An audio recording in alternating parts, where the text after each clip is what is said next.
আসসালামু আলাইকুম ওয়া রাহমাতুল্লাহি তাআলা আযজা ওয়া জাল্লা ওয়া বারাকাতুহু। কেউ যদি কাউকে সালাম দেয় আর ওই লোকটা যদি চুপ করে থাকে, প্রমাণ হলো এরা দুইজনের শত্রুতা আছে। আর যদি সালাম দেয় আর হাসি মুখে জবাব দেয়, প্রমাণ হলো এদের বন্ধুত্ব আছে। আপনাদের সাথে আমার শত্রুতা থাকলে আলোচনা চলবে? তাহলে সালামের জবাব দিলেন না, এটা কিসের আলামত হলো?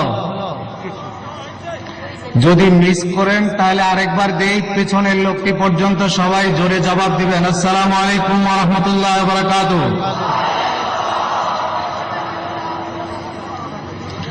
ইন্নাল হামদুলিল্লাহিল্লাযী আ'তানা হাবিবাহু রাসূলান ওয়া নাবিয়্যা সুম্মাল হামদুলিল্লাহিল্লাযী ক্বাইলু লি'আবদিহি يا عبادي الذين أسرفوا على أنفسهم لا تقنطوا من رحمة الله إن الله يغفر الذنوب جميعا إنه هو الغفور الرحيم ثم الصلاة والسلام إلى يوم الدين على من لا نبي بعده ولا خلق قبله والصلاة والسلام على خير الورى شمس الضحى بدر الدجى صدر العلا نور الهدى صاحب قاب قوسين أو أدنى والصلاة والسلام على آله الطيبين الطاهرين المكرمين والصلاة والسلام على أزواجه المطهرين والصلاة والسلام على أصحابه الذين هم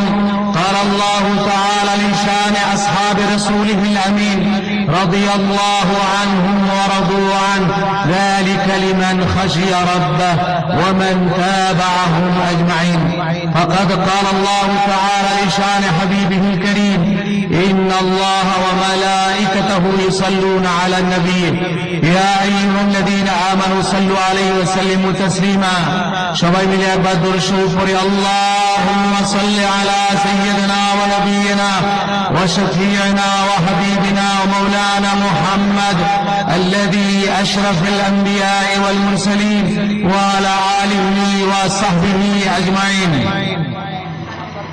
সম্মানিত সভাপতি, মঞ্চে উপবিষ্ট আওলাদে রাসূল, মদিনা থেকে আগত মদিনার রসুল প্রেমিক বাগানের এক ফুল, সুন্নিয়তের জগতের উজ্জ্বল জ্যোতিষ্ক আল্লামা রিদওয়ান মাদানী দামাত বরকাতুহুল আলিয়া, হাজারাতে উলামায়ে কেরাম, বুজুর্গানে দ্বীন, দূর দারাজ থেকে আগত মুরব্বিয়ানে কেরাম, মুসল্লিয়ানে কেরাম, আমার প্রাণ প্রিয় নওজওয়ান ভাইরা, কিশোর কচি কাঁচারা, পর্দার আড়ালে আমার মা বোনেরা, আল্লাহ তাআলার দরবারে আলিশানে পরম শ্রদ্ধা ও মুহাব্বতের সাথে, বিনয়ের সাথে, আনুগত্যের সাথে, আনত মস্তকে অসংখ্য শুকর ও সুজুদ পেশ করছি যে আল্লাহ তাআলা সুদূর মদিনা থেকে হুজুরকে আসার এবং আপনাদেরকে দূরদারাজ থেকে আসার, আমাকে ঢাকা থেকে আসার তৌফিক দিয়েছেন। সে আল্লাহ পাকের হুজুরে বিনয়ের সাথে শুকর ও সুজুদ পেশ করে সকলে একবার আল্লাহকে খুশি করার জন্য চিৎকার করে একেবারে পিছনে লোকটি পর্যন্ত ডানে বামে সবাই জোরে সোরে আকাশ বাতাস মুখরিত করে যে আওয়াজ লৌহে মাহফুজে পৌঁছবে এমন মনের আবেগ দিয়ে কণ্ঠ দিল দারাজ করে সবাই একবার চিৎকার করে বলুন আলহামদুলিল্লাহ। হলো না? এটা হয়েছে আপনার 70 ভাগের 1 ভাগ। আপনাদের গলায় যে পরিমাণ জোর আছে তার 70 ভাগের 1 ভাগ হয়েছে, হয়নি, হক আদায় হয়নি। গলার হক আদায় করে আরেকবার জোরে সোরে বলেন আলহামদুলিল্লাহ। আমি বক্তৃতার প্রথমেই অনুরোধ করব, আজকে যে কথাগুলো হয়তো বলতে পারবো সে কথাগুলো এই রংপুরের আশেপাশের এলাকায় গিয়ে হয়তো আর বলার সুযোগ নাও হতে পারে, যেহেতু আপনারা অনেক দূর দারাজ থেকে এসছেন, অনেক মানুষ এসছেন। সেই জন্য আমি বিনীত অনুরোধ রাখব, আমার কথাগুলো আপনারা মনোযোগ দিয়ে শুনবেন। যা কিছু করবার, বাংলাদেশে জন্ম নিয়েছি, বাংলাদেশেই থাকব, কিন্তু এখন শুধু আপনারা আমার কথাগুলো মনোযোগ দিয়ে শুনবেন। হযরত উলামায়ে কেরাম যারা আছেন, ইসলামী চিন্তাবিদ যারা আছেন, বুদ্ধিজীবী যারা আছেন, এবং আপনারা সামনে যারা মঞ্চে যারা আছেন, আমার থেকে সবাই জ্ঞানী বেশি, গুণী বেশি, এবং আমার থেকে সবাই আল্লাহওয়ালা বেশি। আমি শুধু আমার জীবনের অভিজ্ঞতালব্ধ কিছু কথা আপনাদের কাছে রাখব। আমাকে বরকতিয়ার পীর সাহেব কেবলা একটা কাগজে কিছু বিষয় বলতে দিয়েছেন। এই বিষয়গুলো যেমন মিলাদ ও কিয়াম, মুনাজাত, ইসালে সওয়াব এবং ফাতিহা, আম্বিয়া আউলিয়াগণের ওসিলা দিয়ে দোয়া করা, পীরের কাছে বায়াত হওয়া, মাযহাব মানা, কদম বুসি করা, আজানের পর হাত তুলে দোয়া করা। আমি বড় কোনো আলেম নই, বড় মুফতি নই। আপনারা জানেন আমি শুধু নুরুল ইসলাম ফারুকী, এর বেশি কিছু নই। কিন্তু আল্লাহ তাআলা আমি বিনয়ের সাথে শুকরান বলছি, ফখরান নয়, অহংকার করে নয়। আল্লাহ জানে আমার হৃদয়। আমি আপনাদের জুতা বরদার, আপনাদের সন্তান, আপনাদের দোয়ার বরকতে, উস্তাদ এবং পীর ও মুর্শিদের দোয়ার বরকতে, আমার নবীজির গোলামির বরকতে আমাকে আল্লাহ তাআলা 5 বছর ধরে মুসলিম বিশ্বের 13টি দেশ একাধিকবার ভ্রমণ করার তৌফিক দিয়েছেন। 18 বার আল্লাহ আমাকে হজ করবার তৌফিক দিয়েছেন।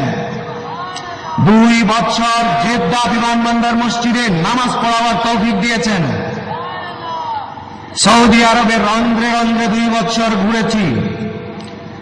আল্লাহর নবী, আম্বিয়া আলাইহিমুস সালাতু ওয়াস সালাম, সাহাবায়ে কেরাম, আউলিয়ায়ে কেরাম গণের মাজারাত, তাদের শুভ জন্মের জায়গা, তাদের কর্মপরিধি, এসব কিছু দেখবার এবং বিভিন্ন মুসলিম বিশ্বের মুসলমানদের কালচার, তাদের এনভায়রনমেন্ট, এই সব কিছু পর্যালোচনা করবার সুযোগ আমার হয়েছে।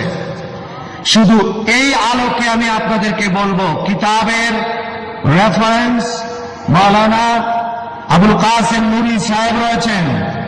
কিতাবের রেফারেন্স আমাদের সুন্নিদের ভিতরে হাজার হাজার আলেম রয়েছে, বিশ্ববিখ্যাত, শুধু বাংলাদেশ বিখ্যাত নয়। তাদের সামনে কিতাবের বরাত দিয়ে কথা বলবার কোন যোগ্যতা আমার নেই। আমি আমার অভিজ্ঞতার আলোকে শুধু কথা বলবো, ইতিহাসের আলোকে কথা বলবো, মনোযোগের সাথে শুনবার, এবং আমার কর্তৃপক্ষের কাছে বিনীত অনুরোধ আমাকে কথাগুলো বলবার সুযোগ দেবার। হাজিরিন, আম্মা হযরত আয়েশা সিদ্দিকা উম্মে আব্দুল্লাহ ওয়াল হুমায়রা রাদিয়াল্লাহু তাআলা আনহার হাদিস। তিনি বলেন, عن عائشة رضي الله تعالى عنها أنها قالت كنا جلوس عند رسول الله صلى الله عليه وسلم فجاء رجل إلى النبي صلى الله عليه وسلم وقال يا رسول الله إن محبتك غالب علينا وأولادنا وأزواجنا وإننا نخاف كيف نجدك بعد الموت. فسكت النبي فنزل عليه هذه الآية ومن يطع الله والرسول فأولئك مع الذين أنعم الله عليهم من النبيين والصديقين والشهداء والصالحين وحسن أولئك رفيقا. صدق رسول الله النبي الكريم. আম্মা হযরত আয়েশা বলেন, নবীজি আমার ওয়াজ করছেন, সাহাবায়ে কেরাম সামনে।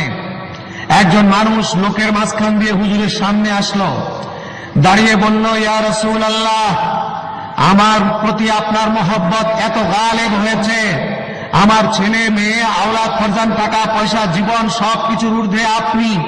যখন মন চায় আপনাকে দেখবার দেখে যাই, কিন্তু যদি আমি মারা যাই আপনার মাকাম কোথায় হবে, আমার মাকাম কোথায় হবে জানি না। তখন কি করে আমি আপনাকে দেখব? আল্লাহ তাআলা রহমতের দরিয়ায় ঢেউ উঠল। আল্লাহ তাআলা বললেন, হাবিব আপনি থামেন, আমি বলছি। আল্লাহ তাআলা বলে দিলেন, ওয়ামান ইউতিল্লাহ ওয়ার রাসূলা ফাউলাইকা মাআল্লাযীনা আন'আমা আল্লাহু আলাইহিম মিনান নাবিয়্যিনা ওয়াস সিদ্দীকিনা ওয়াশ শুহাদা'i ওয়াস সালিহিন। 4 শ্রেণীর মানুষের সাথে বন্ধুত্ব রাখবা, তাদের সাথী হয়ে যাবা, মরবার পর তাদের সঙ্গে তোমাদের হাসর হবে। 1 নম্বরে আম্বিয়া আলাইহিস সালাতু ওয়াস সালাম, নবী যদি না পাও সাহাবী যদি না পাও আউলিয়ায়ে কেরাম, তারপর শুহাদায়ে কেরামকে ভালোবাসবা, শাহাদাতের মৌতের আশা করবা, তাহলে শহীদদের সঙ্গে তোমার হাসর হবে। যদিও শহীদ না হও, শহীদের সঙ্গে হাসর হবে। বলেন সুবহানাল্লাহ। আজকে আমি আপনাদেরকে প্রথমে, বাম দিকে কথা বলবো না ভাই, চুপ থাকো, বারবার বলেছি, আমি জানি আগামী কাল থেকে আমার এই কথার বিচার শুরু হয়ে যাবে, সেই জন্য আমি বলবো, যদি পারেন রেকর্ড করে রাখবেন, না পারলে লিখে রাখবেন।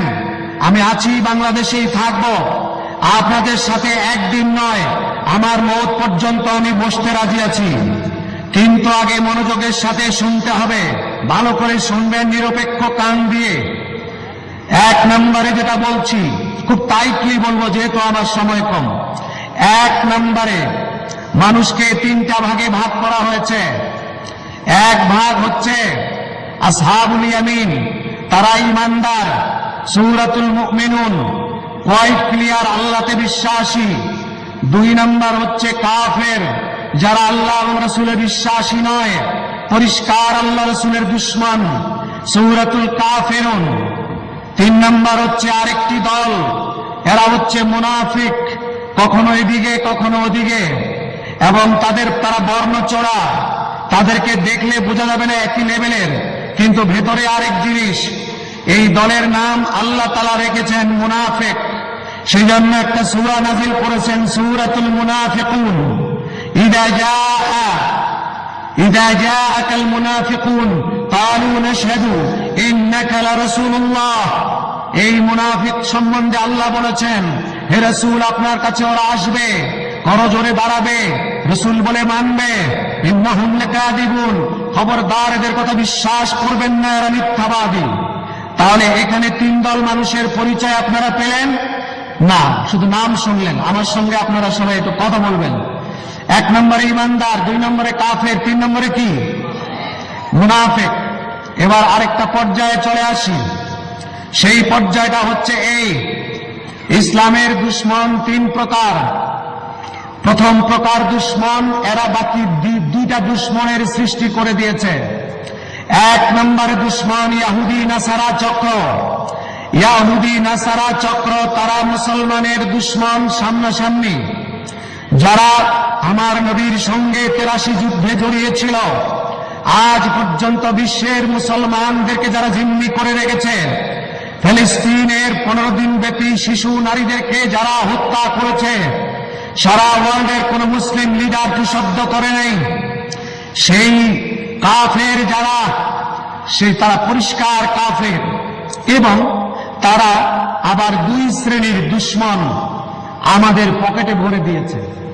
এই 2 শ্রেণীর দুশমনের, প্রথম শ্রেণীর দুশমন যাদের টুপি আছে, দাড়ি আছে, পাগড়ি আছে, কপালে সিজদার দাগ আছে, নামাজ পড়ে, রোজা করে, হজ করে, যাকাত দেয়, তাসবিহ জপে, জিকির করে, পীর মুরিদি করে, মাদ্রাসা পড়ায়, ইমামতি করে, মুহাদ্দিসি করে, এই লেভেলের মধ্যে এর ভিতরে তারা একটা শত্রু সৃষ্টি করে দিয়েছে, তাদের ভিউ সৃষ্টি করে দিয়েছে কি? জনাব মুহাম্মদ মুস্তাফা সাল্লাল্লাহু আলাইহি ওয়াসাল্লাম, আকা ও মাওলা নবী মুস্তাফা সাল্লাল্লাহু আলাইহি ওয়াসাল্লামের নাম, তার প্রেম, তার মহব্বত মানুষের অন্তর থেকে যাতে করে মুছে দেওয়া যায়, সেই জন্য তারা অতন্দ্র প্রহরীর মতো কাজ করছে। এই কাজটি ইহুদিদের ছিল। ইহুদিরা কোরআন শরীফে মুহাম্মাদের নাম যেখানে যেখানে লেখা আছে, এটা মুছে দিয়ে কোরআন শরীফ রিপ্রিন্ট করে বাজারে বিক্রি করতে নিয়েছিল। আল্লাহ তাআলা রাসূলকে বলে দিয়েছেন, এই কোরআন শরীফ জ্বালিয়ে দিন। ইহুদিরা নবীজিকে কুয়া পুড়ে মেরে ফেলবার জন্য কুয়ার উপরে মসজিদ বানাইছে, সুন্দর মসজিদ।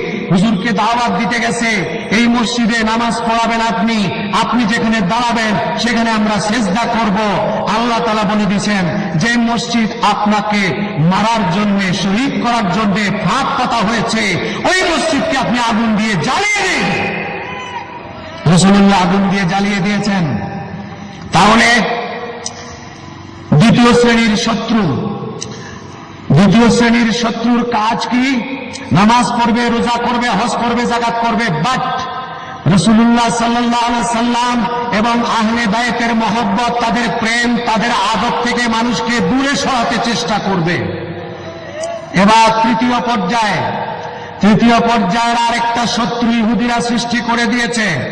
বাবাজিরা আমার, ভাইজানেরা আমার, আপনারা জানেন হাতি ধরতে হাতি লাগে, পাখি ধরতে পাখি লাগে, পাখি দিয়ে পাখি ধরে, হাতি দিয়ে হাতি ধরে। ইমানদারকে ধরার জন্য ইমানদারও লাগে, লাগে না না লাগে? নামাজি ধরবার জন্য নামাজ লাগে। এরা আল্লাহওয়ালা মানুষগুলোকে, পীর ভক্ত, রসুল প্রেমিক মানুষগুলোকে গোমরা করার জন্য ভণ্ড পীরের সৃষ্টি করে দিয়েছে। তাহলে শত্রু কয় প্রকার হলো? 3 প্রকার হলো। কয় প্রকার হলো?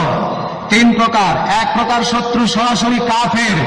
দ্বিতীয় প্রকার শত্রু যারা নামাজ রোজা করে আমাদের টুপি দাড়ি বেশে, এই দ্বিতীয় প্রকার শত্রুর নাম হচ্ছে মুনাফিক। দ্বিতীয় প্রকার শত্রুর নাম কি? মুনাফিক। এবং তৃতীয় প্রকারের শত্রু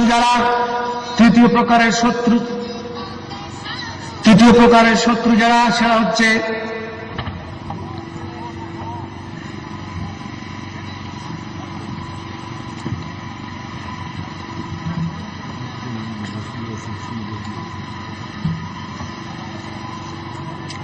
প্রকারের শত্রু ভণ্ড পীর, যারা আল্লাহওয়ালার সুরতে, যারা পীর মুরিদির সুরতে আল্লাহওয়ালার পথ থেকে, তাসাউফ তরিকার পথ থেকে মানুষকে ডাইভার্ট করে গোমরাহির দিকে নিয়ে যায়, শিরক ও বিদআতের দিকে নিয়ে যায়। তাহলে 3 রকমের শত্রুর পরিচয় মোটামুটি আপনারা পেয়েছেন? পান নাই?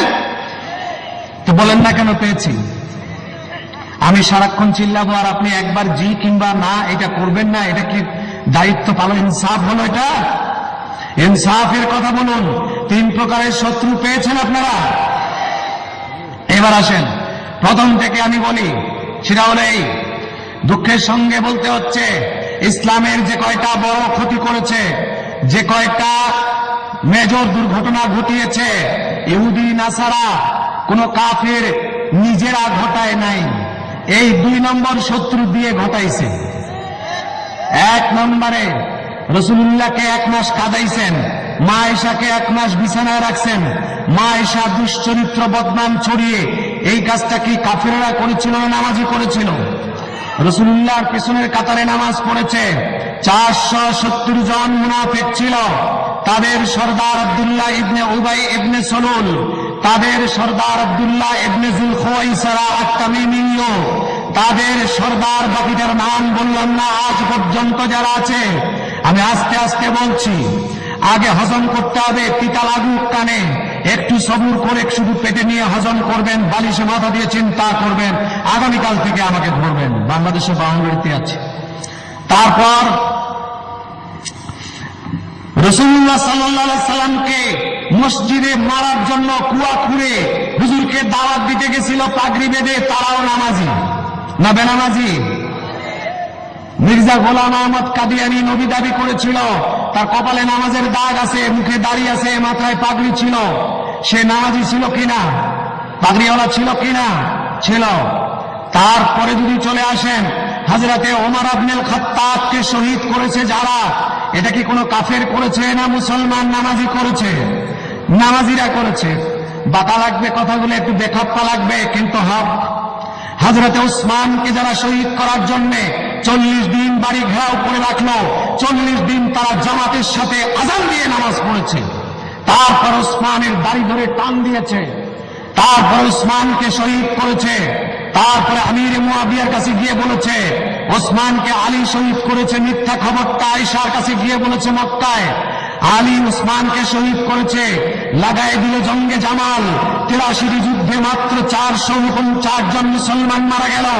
7 দিনের এক যুদ্ধে 70,000 মারা গেল।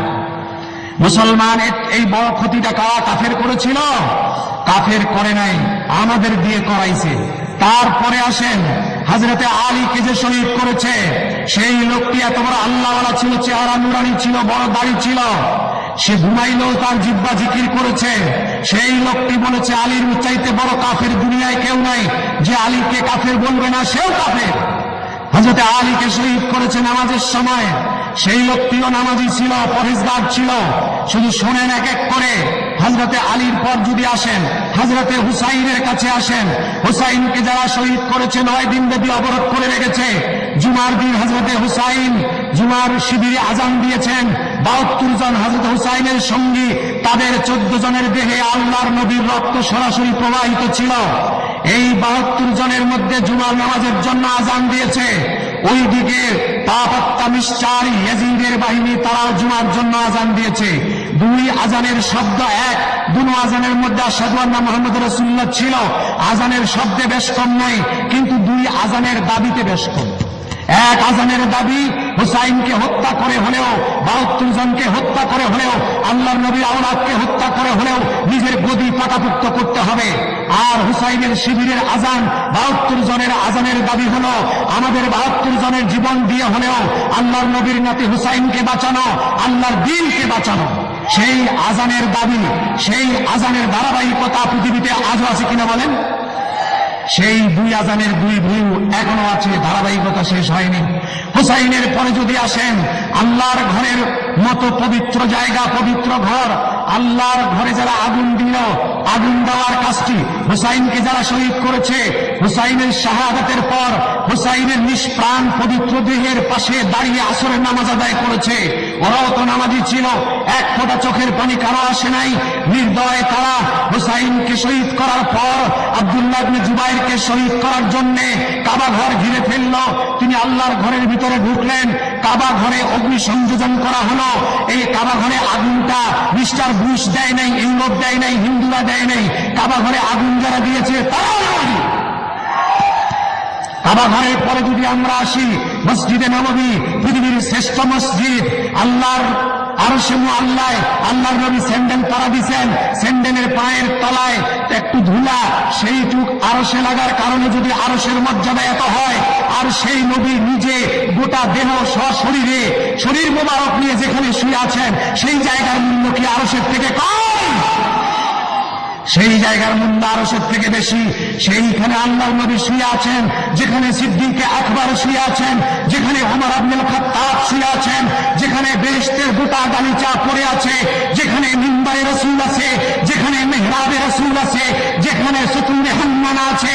সেই মসজিদেকে 7 দিন পর্যন্ত নামাজ বন্ধ করে দিল, আজান বন্ধ করে দিল, ইকামত বন্ধ করে দিল, বুড়া গাদা বাঁধলো, বুড়া গাদা পেশাব পায়খানা করাইলো মসজিদের মধ্যে। এই কাজটা মিস্টার বুশ করে নাই, আমেরিকা করে নাই, ইউরোপ করে নাই, এটা নামাজিরা করেছে। এই 2 নম্বর শত্রুরা করেছে। কয় নম্বর শত্রু? মনে রাখবেন। আপনার আল্লাহর হস্তে এত মানুষ কথা বলেন, কয় নম্বর শত্রু করেছে? তারপরে আবার যদি পরে আসেন, মসজিদকে অপমান করার ধারাবাহিকতা শেষ হয়নি। সারা বিশ্বে মসজিদকে অপবিত্র করা, অপমান করা, ধ্বংসযজ্ঞ চালানোর গোষ্ঠী গোটা পৃথিবীতে ছড়িয়ে ছিটিয়ে আছে, যার এক অংশ আমার দেশ বাংলাদেশও আছে। আমরা কয়েকদিন আগেই দেখেছি বাইতুল মুকাররম মসজিদেও জুতা ছোড়াছুড়ি হয়েছে। হয়েছে কিনা বলেন? কারা করেছে? নামাজিরা করেছে। বাইতুল মুকাররম মসজিদে জুতা দিয়ে মসজিদকে অপমানিত করেছে। হিন্দুরা করেছে না কাফের করেছে না নামাজিরা করেছে? টুপিওয়ালারা করেছে। কারা করেছে? টুপিওয়ালারা করেছে। তারপরে এদিকে আবার যদি চলে আসেন, আমি জিজ্ঞেস করতে চাই যে আজ এই দ্বিতীয় রকম শত্রু ইহুদিরা তৈরি করে দিল। ইংল্যান্ডে মাদ্রাসা বানাইল, মাদ্রাসার মধ্যে কোটি কোটি টাকা দিয়ে মোল্লাদেরকে কিনে সেখানে ইহুদি নাসারাদেরকে পড়াইয়া আলেম বানাইল। গবেষণা করা হচ্ছে। তাদের এই গবেষণার একটাই উদ্দেশ্য, কোরআন হাদিস দিয়ে মুসলমানদের অন্তর থেকে রাসূলকে কি করে ছোট করা যায়, নবী পাককে কি করে সাধারণ মানুষের কাতারে আনা যায়, নবী পাক সাল্লাল্লাহু আলাইহি ওয়াসাল্লামকে কি করে তার মর্যাদা ক্ষুণ্ণ করা যায়, তার মহব্বত তার প্রেম মানুষের অন্তর থেকে কিভাবে চিরতরে মুছে দেওয়া যায়, এই জন্য বাহিনী তৈরি করল দাড়িওয়ালা পাগড়িওয়ালা মিডল ইস্টের বিভিন্ন জায়গায় দাঁড়া করাই দিল। আওলাদের রাসূলদেরকে কতল করা হয়েছে। ইহুদিদেরকে আল্লাহর নবী বলেছেন আখরিজুল ইয়াহুদা ওয়ান নাসারা মিন জাজিরাতিল আরব। খায়বারের যুদ্ধের পরে হুজুর বলেছেন ইহুদি নাসারাদেরকে আরবের সীমানা ইয়ামান থেকে ভূমধ্য সাগর পর্যন্ত এর ভিতরে কোন ইহুদি নাসারা না থাকে বের করে দাও, নাহলে তোমরা আরামে থাকতে পারবে না। আজকে সেই পবিত্র জমিনে ইহুদিরা আমাদের ঘর জামাই। সেই ইহুদি নাসারাদেরকে বের করে দেওয়ার পর খায়বারের যুদ্ধের পর ভূমধ্য সাগরের ওই পারে হযরতে ওমরের ভাঙ্গা বাড়ি আজও আছে। সেই বাড়িতে হযরতে ওমরের কাছে সেই ইহুদি নেতৃবৃন্দ ভূমধ্য সাগরের ওই পারের ইউরোপ থেকে এসে হাঁটু গেড়ে ট্যাক্স দিয়ে খাজনা দিয়ে বলতো, হুজুর আল্লাহর দোয়াই লাগে আপনি শুধু ভূমধ্য সাগর পাড়ি দিয়ে ইউরোপে যাবেন না, আমরা আপনাকে ট্যাক্স দিয়ে গেলাম, খাজনা দিয়ে গেলাম। অর্ধেক পৃথিবী মুসলমানের হুকুমতে চলে আসলো, বাকি অর্ধেক পৃথিবীতে ইসলামের আলো পৌঁছে গেল। মুসলমানের আজকে যে দুরবস্থা, এক সময় মুসলমানকে ট্যাক্স দিয়ে ইহুদি নাসারা পৃথিবীতে বেঁচেছিল, আর এখন মুসলমানের চাইতে নিকৃষ্ট ভিক্ষুক জাতি পৃথিবীতে খুঁজে পাওয়া যায় না। এই পর্যায়ে আমাদেরকে কারা আনলো? কে আমাদেরকে এই পর্যায়ে নিয়ে আসলো? এক নম্বরে দায়ী করতে হবে এই মিডল ইস্টের মধ্যপ্রাচ্যের মুসলিম নেতাদের কারণে আমাদের এই অবস্থা। গোলামি করে তারা ইহুদি নাসারাদের মার খাই আমরা। একাধিক 15 দিন ব্যাপী সেই 1,500 মানুষকে হত্যা করা হলো, কেউ শব্দ করলো না, জাতিসংঘ হাত জোর করে থাকলো, কিছুই হলো না। কেন? এই পর্যায়ে আমাদেরকে আজকে মুসলিম নেতৃবৃন্দ আমাদেরকে এই পর্যায়ে এনে দিয়েছে। কারা এনেছে? তারা এনেছে। কিভাবে আনলো? ইহুদিরা যখন প্রতিশ্রুতিবদ্ধ হলো, মুসলমান তোমাদের নবী যখন বলেছে আখরিজুল ইয়াহুদা ওয়ান নাসারা মিন জাজিরাতিল আরব, আরব থেকে ইহুদি নাসারাকে বের করে দাও, তখন আমরা দেখে নেব মুসলমান কি করে ঘুমায়। এক রাতের জন্য মুসলমানকে আরামে ঘুমাতে দেওয়া হবে না। এই প্রতিশ্রুতিবদ্ধ হয়ে ইহুদিরা আক্রমণ শুরু করলো, গোটা মুসলিম বিশ্বকে পরাজিত করলো। ক্রুসেডের যুদ্ধে বাইতুল মুকাদ্দাসে মুসলমানের রক্তে হাঁটু পর্যন্ত রক্ত হয়ে গেল। মুসলমান মেরে গলার মতো রক্তের মধ্যে ভাসায় দিত। বাগদাদের খলিফা আব্বাসী, সৌদির খলিফা উমাইয়া, তারা হাত জোর করে বলল আমরা সারেন্ডার করছি, দেশ নিয়ে নাও, আমাদেরকে আর মেরো না। আল্লাহ তাআলা যতবার ইসলামকে রক্ষা করেছে অনারবদের দ্বারা রক্ষা করেছে, আরবদের দ্বারা নয়। সেই অনারব কোথায়? তুরস্ক। তুরস্কের সালাউদ্দিন সুলতান গাজী সালাউদ্দিন জঙ্গি তলোয়ার উঁচু করে বলল মুসলমানের দেহে এক ফোঁটা রক্ত থাকাতে মুসলমানের কোন দেশকে নিতে দেওয়া হবে না। সালাউদ্দিন জঙ্গি একদিক থেকে যুদ্ধ শুরু করলো মিশরের কায়রো, সিটাডেল থেকে ইউনাইটেড করে সেনাবাহিনীকে যুদ্ধ শুরু করলো। 23টা দেশ পুনর্দখল করে নিয়ে নিল। 23টা দেশ দখল করে বাইতুল মুকাদ্দাস জয় করলো। বাইতুল মুকাদ্দাসের সেনাপতি অসুস্থ হলো। ইহুদি সেনাপতি অসুস্থ হলে ইহুদি সেনাপতি বলল যুদ্ধ মুলতবি, আমি অসুস্থ। রাতের বেলা একজন হেকিম আসলো, এসে বলল জনাব আমি আপনার চিকিৎসা করবো। আমি হেকিম, হ্যাঁ চিকিৎসা করো। 30 দিন চিকিৎসা করলো, সেই ভালো হয়ে গেল।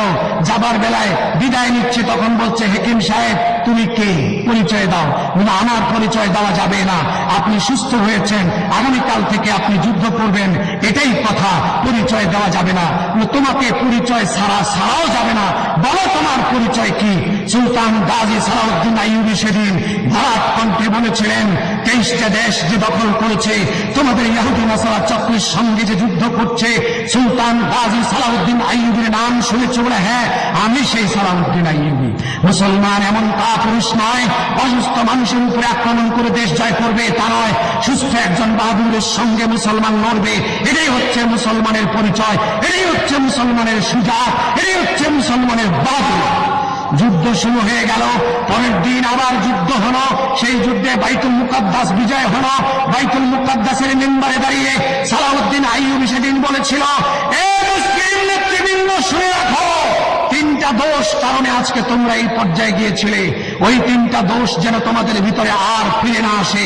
ওই 3 দোষে তোমরা যদি দুষ্ট হও, তোমাদের কাছ থেকে তোমাদের হুকুমত আবার চলে যাবে। তার 1 নম্বর দোষ হলো নারী, 2 নম্বর ক্ষমতার ভোগ বিলাস, 3 নম্বর মাদক দ্রব্য ব্যবহার। এই 3টা কাজ তোমরা করবে না, তাহলে তোমাদের দিকে চোখ রাঙিয়ে কথা বলার মতো সাহস কোন ইহুদির থাকবে না। কিন্তু আপনারা বলুন, আজ মুসলিম বিশ্বের নেতৃবৃন্দ এই 3টা দোষে জড়িত দুষ্ট কিনা বলেন আপনারা? এই 3 দোষের কারণে আজ আমরা এই পর্যায়ে গিয়েছি। যাবার পরে এই 3টা শত্রু কাজ করছে ইহুদিদের। এক শত্রু কাফের সরাসরি যুদ্ধের ময়দান, দ্বিতীয় শত্রু হলো আমাদের দেশে আমাদেরকে ধোঁকা দিচ্ছে, তৃতীয় শত্রু হলো কারা? যারা ভণ্ড পীর, তাদের কথা রাখলাম। প্রথম 2 নম্বর শত্রু কারা কারা? এবার ভালো করে শুনেন, একটু কান খুলে মনোযোগ দিয়ে শুনেন। আল্লাহর নবীর বিরোধিতা করেছিল আব্দুল্লাহ ইবনে উবাই ইবনে সালুল, করেছিল জুলখুয়াইসারা পাগড়িওয়ালা। হুনাইনের যুদ্ধের সময় রাসূলুল্লাহ সাল্লাল্লাহু আলাইহি ওয়াসাল্লাম গনিমতের মাল দানে দানে দিয়ে দিচ্ছেন। সাহাবায়ে কেরাম আনসারীরা হাত জোড় করে কাঁদছে, রাসূলুল্লাহ বোধহয় আমাদের সাথে আর মদিনায় যাবেন না।